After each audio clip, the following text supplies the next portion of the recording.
Morel Andrews says she came to Ottawa to help other sexual assault victims like her take control of their stories without fear of being punished or silenced. I felt like the justice system had kind of fooled me. Andrews fought for years to change the law that automatically banned the publication of the names of survivors in sexual assault cases after one was placed on her without her consent.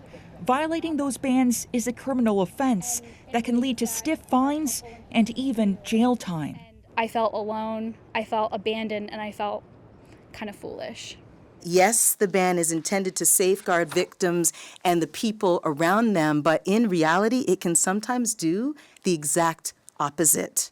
In new legislation, victims of sexual assault would be given the chance to opt out of those bans. These proposed amendments today will strengthen our justice system by helping ensure victims and survivors are protected, that their rights are respected. What is in the bill right now is a good start, and I think that it needs to be built upon and further clarified to ensure that there is a simpler process. This lawyer says the proposed legislation needs to be very clear. We have to, at every step, look at the ways in which we can allow survivors to make choices. This is just going to be one more reason why women don't come forward.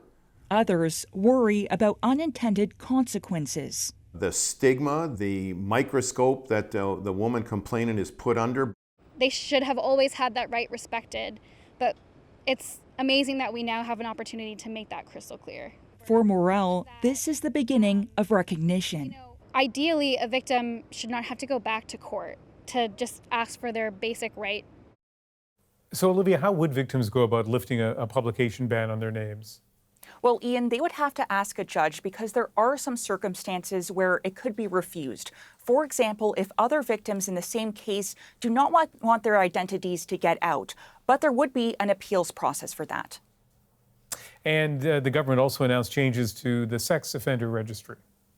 Yeah, that's right. And this is related to last fall's Supreme Court of Canada ruling that struck down a law requiring sex offenders to be automatically added to the registry. So the top court found this unconstitutional, and it gave Ottawa 1 year to respond. And today it did, dropping the mandatory requirement in most cases. But there would be instances where people will be automatically registered, including anyone who makes a serious sexual offense against a child.